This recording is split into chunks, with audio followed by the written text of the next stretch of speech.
wafdigan ballaaran oo hogaaminayay wakiilka qaramada midoobay u qaabilsan Soomaaliya Nicholas K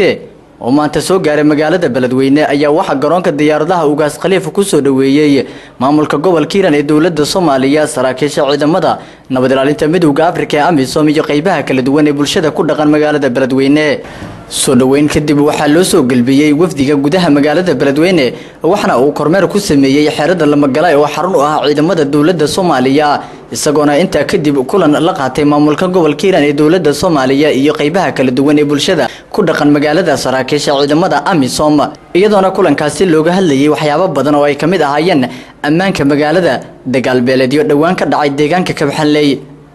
ugu horreeyna waxa kulanka ka hadlay gudoomiyaha gobolka Hiiraan Cabdi Faarax Laqanyo waxana uu sheegay in ay kala hadleen wakiilka in la xureeyo qaybo kamid ah degmooyinka gobolka oo xilligan ay gacanta ku hayaan al-shabaab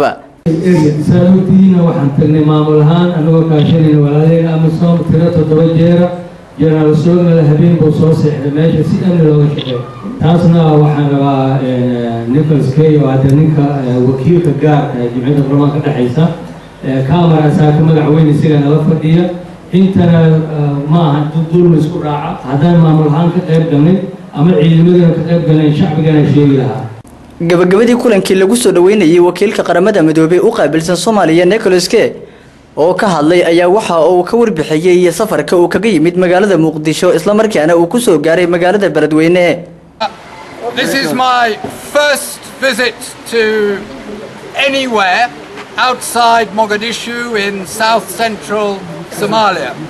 maanta waa safarkii ugu horeysay oo aan xamar inta kaga soo baxo South Central oo Soomaaliya aan ku imaado. So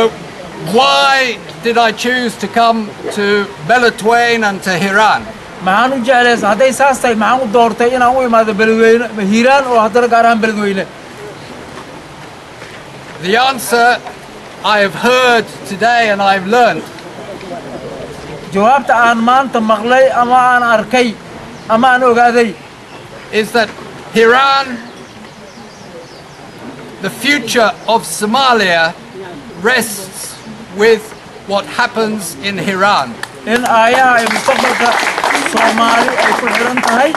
waxa ka dhacaya ama ka dhici doona Hiiraan ayaa Soomaaliya ayaa inuu ku xiriyaa la sheegay. Somalia is at a crossroads. Somalia maanta way maraysaa maxaa la yiraahdaa kala guur xilli kala guur ay maraysaa. And everybody knows that Hiiraan is the crossroads of all of Somalia. nin walbana wuxuu ogahay Hiiraan inay tahay meesha kala guurkaasi meeshaas lagu kala guuray wadadii oo lagu kala leexana inay tahay. Will your future, will the future of Somalia be one of peace, security and prosperity, or will it be another 22 years of you killing each other? marka hadii marka ayaha Soomaaliya kan Hiiraan ay kan Soomaaliya ay ku xiran kan Hiiraan ma wuxuu noqon doonaa ayahiina ayaha dadka Soomaaliyeed 22 sano oo dambe inay dil iyo dhibaato sii wadaan mise inay nabad iyo xasilooni iyo barwaaqo isu horseetaan way Cabdi Wali Xuseen Tawakkal